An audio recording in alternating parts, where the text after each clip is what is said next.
अंजलि मिश्रा, स्वागत है आपका द न्यूज में। नए संसद भवन का उद्घाटन प्रधानमंत्री नरेंद्र मोदी द्वारा कर दिया गया है। पहले चरण का जो कार्यक्रम है वो संपन्न हो चुका है।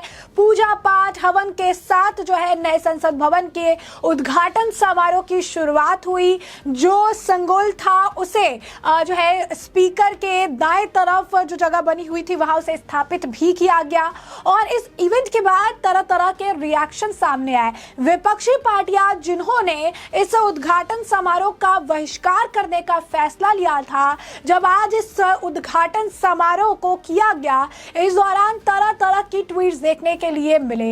एक तरफ आरजेडी है जिसने नई संसद को कॉफिन यानी ताबूत से जो है कंपेयर कर डाला, तो दूसरी तरफ आपको बता दें कि कांग्रेस के ही एक नेता आचार्य प्रमोद है जिन्होंने ट्वीट करके विपक्ष को करारा तमाचा जो है वो लगाया और साथ ही साथ पूरे विपक्ष को एक गधा करके डिनोट कर दिया। क्या कुछ लिखा उन्होंने इसके बारे में भी हम आपको बताएंगे। इसी के साथ आपको बता दें कि एनसीपी प्रमुख शरद पवार की भी टिप्पणी इस मामले को लेकर सामने आ रही है। बता दें आपको कि एनसीपी भी वही पार्टी है, उन पार्टियों की लिस्ट में शामिल है जिन्होंने आज के उद्घाटन समारोह को बहिष्कार करने का फैसला लिया था। क्या है पूरा माजरा, विस्तार से समझेंगे। सबसे पहले बात करेंगे कांग्रेस के ही नेता आचार्य प्रमोद की और क्या ट्वीट और क्या टिप्पणी उनके द्वारा की गई है। दरअसल आचार्य प्रमोद जो है कांग्रेस के नेता है। कांग्रेस इस पूरे मामले को लेकर जो नई संसद भवन है उसके उद्घाटन समारोह का बॉयकॉट कर रही थी, क्योंकि उनका मानना है कि ये उद्घाटन समारोह प्रधानमंत्री नरेंद्र मोदी नहीं बल्कि राष्ट्रपति द्रौपदी मुर्मू द्वारा किया जाना चाहिए। इसी बीच कांग्रेस के नेता का यह ट्वीट बड़ी आप कह सकते हैं कि आश्चर्य भी लगता है और सही आपको बता दें कि सुर्खियां भी बिटोर रहा है। और आचार्य प्रमोद एक ऐसे कांग्रेस नेता है जो तरह तरह के और कई बार ऐसे ट्वीट कर देते हैं जिसकी वजह से सारे ध्यान जो है उनकी तरफ आकर्षित हो जाते हैं। इस बार क्या लिखा उन्होंने लिखा है धर्म दंड, यहाँ पे सेंगोल की बात कर रहे हैं वो, स्थापित हो गया है। देवता पुष्प बरसाने लगे और गधे चिल्लाने लगे। तो आप देखिए कि नई संसद भवन को बहिष्कार करने का जो विपक्ष है लगातार बयानबाजी कर रही है, तो यहाँ पर वो यही कह रही है कि जो सिंगल स्थापित करना था हो चुका है, फूलों की वर्षा करनी थी वो भी हो चुका है और गधे जो है चलाने लगे। तो यहाँ पर गधे को जो है अपोजिशन से डिनोट करके जो है देखा जा रहा है। वहीं दूसरी तरफ आपको बता दें कि एनसीपी प्रमुख शरद पवार ने भी जो है टिप्पणी की है। जैसा कि हमने आपको बताया कि पूजा पाठ से समारोह की शुरुआत हुई, 1 घंटे लंबी पूजा चली, अलग अलग धर्म के गुरुओं को बुलाया गया, चाहे वो ईसाई हो, बुद्धिस्ट हो, मुस्लिम हो, हिंदू हो, और अलग अलग धर्म के लोगों द्वारा का जो है कई देर तक जो है कई समय तक मंत्रोच्चार किया गया और मंत्रोच्चारण का भी जो वीडियो है वो सामने आया। और अब शरद पवार कहते हैं कि मैंने सुबह का आयोजन देखा, मतलब वो गए नहीं, बहिष्कार का मतलब है कि आप बॉयकॉट करें, आप देखिए भी मत, लेकिन वो उन्होंने कहा कि मैंने सुबह का आयोजन देखा है, मुझे खुशी है कि वहां नहीं गया, वहां जो कुछ हुआ उसे देखकर मैं चिंतित हूं। क्या हम देश को पीछे ले जा रहे हैं? क्या यह आयोजन सीमित लोगों के लिए है? हर धर्म के लोगों को बुलाया गया था, हर विपक्षी पार्टियों को आमंत्रण भेजा गया था। ऐसे में ये कह रही है कि क्या यह आयोजन सीमित लोगों के लिए है? आखिर ये सीमित लोग कौन है, किनके बारे में यह सीमित लोगों के लिए कह रहे हैं? क्या पूजा पाठ हवन से उन्हें परेशानी है? क्या पूजा पाठ हवन करना देश को पीछे ले जाना है? क्या संगोल की स्थापना करना देश को पीछे ले जाना है? अलग अलग धर्म को पूरी समानता के साथ इज्जत अफजाई करना क्या जो है देश को पीछे ले जाना है? तो शरद पवार विपक्ष की बोली बोलते हुए अब ऐसे बयान भी देने लगे हैं जिससे अब जनता भी उन पर सवाल खड़े करने लगी है।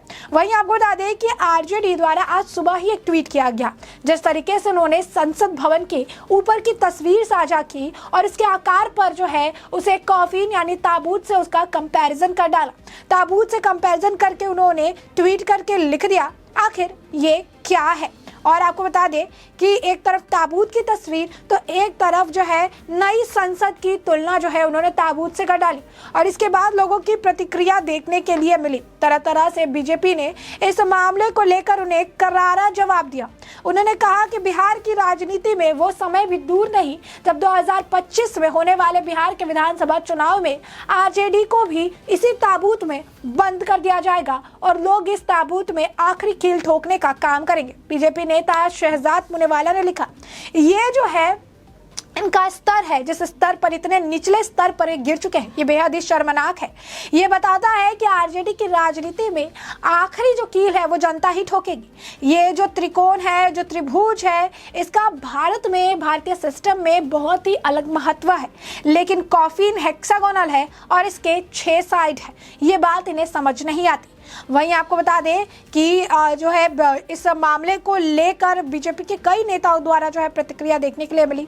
आरजेडी द्वारा किए गए ट्वीट पे भाजपा के नेता सुशील मोदी ने भी एएनआई को बाइट देते हुए कहा कि आज भले ही सभी दलों के लोगों ने भवन बहिष्कार किया हो, लेकिन कल सदन की कार्रवाई तो वहीं चलने वाली है। क्या राष्ट्रीय जनता दल ने यह तय कर लिया है कि वह नए संसद भवन का स्थायी रूप से बहिष्कार करेंगे?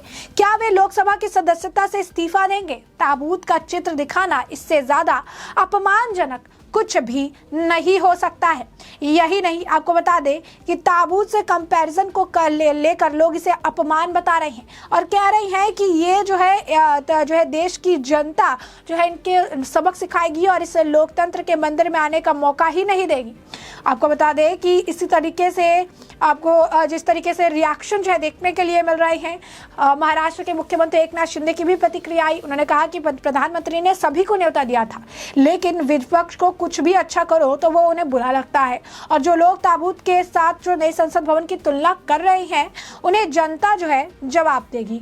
AIMIM जो अध्यक्ष असदुद्दीन ओवैसी, उनकी भी टिप्पणी है। उन्होंने भी आरजेडी पर ही कटाक्ष किया है। जी हाँ, बिल्कुल सही सुना आपने, आरजेडी पर ही उनका कटाक्ष है। उन्होंने कहा है कि आरजेडी कोई स्टैंड ही नहीं है। ताबूत क्यों कह रहे हैं, कोई और मिसाल भी दे सकते हैं। इसमें भी कोई एंगल लाते हैं, कभी सेक्युलर बोलते हैं, कभी भाजपा के निकले हुए नीतीश कुमार को अपना मुख्यमंत्री बना लेते हैं, तो निकाले हुए को मुख्यमंत्री बना लेते हैं।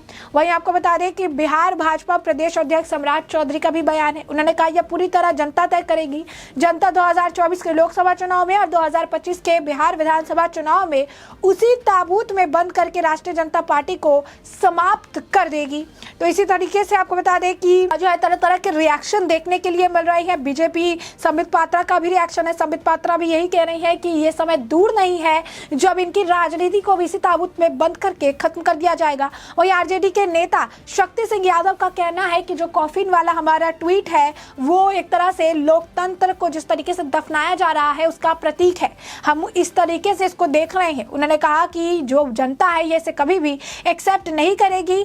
जो संसद है वो लोकतंत्र का मंदिर है और ये यहाँ पर हमारा डिस्कशन होता है। तो हमने जो कॉफिन लगाया है, ये कॉफिन दरअसल हमने जो है लोकतंत्र का जो दफनाने की बात है उसे रिप्रेजेंट करने के लिए लगाया है। जिसकी जैसी भावना होती है उसे वो चीजें वैसी ही दिखती है। जाकर भावना जैसी, ओके चीज दिखे तैसी। तो ये वाला हाल है कि जो है नई संसद भवन, जो कि एक आप कह सकते हैं गरिमा गौरव का प्रतीक है, एक प्राउड मोमेंट है, एक यादगार पल है, लेकिन आरजेडी को ये ताबूत की तरह दिख रही है। आरजेडी जो है इसकी तुलना ताबूत से करती नजर आ रही है। नीतीश कुमार की पार्टी भी इसे जो है अलग तरीके से देख रही है। तो स्पष्ट तौर पर ये इनकी मानसिकता है, जिस मानसिकता को कोई बदल नहीं सकता। समय समय पर इनके बयान इनकी मानसिकता को दर्शाते हैं, इनकी मानसिकता का आईना बनकर सामने आते हैं और बताते हैं कि इनकी सोच भारत की जनता और भारत की जनता के लिए किए गए अच्छे कामों के लिए किस प्रकार रहती है। तो ऐसे में हमने आपको ये पूरा मामला बड़े विस्तार से बताया कि पूरा मामला क्या है, और अब इस पूरे मामले पर आपकी जो राय हो कमेंट सेक्शन में कमेंट करके जरूर साझा करें। धन्यवाद।